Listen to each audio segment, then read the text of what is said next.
Metro রেলের লাইনের গার্ডারের জয়েন্টের একটা বেয়ারিং খুলে নিচে পড়ে গেলে এই দুর্ঘটনা ঘটে।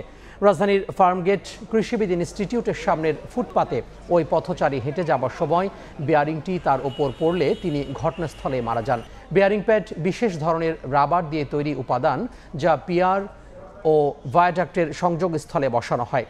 প্রত্যক্ষদর্শীরা জানান, এটি পড়ে একজন মারা যাওয়ার পাশাপাশি ফুটপাতে একটি চায়ের দোকানও ক্ষতিগ্রস্ত হয়েছে।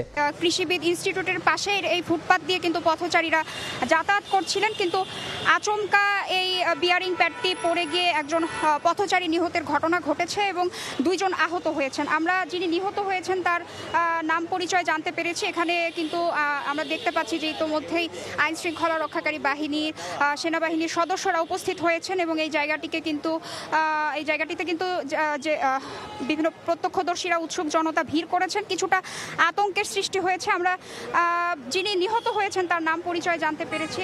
তার নাম হচ্ছে আবুল কালাম আজাদ, তার বাড়ি শরীয়তপুরে।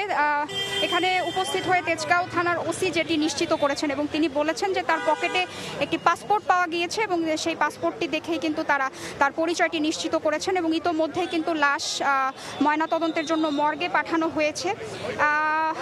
ফার্মগেট মেট্রো স্টেশনের 433 নং পিলারের বিয়ারিং প্যাডটি কিন্তু খসে পড়ে এই ঘটনাটি ঘটেছে বলে আমরা জানতে পেরেছি এবং ওসি যেটি নিশ্চিত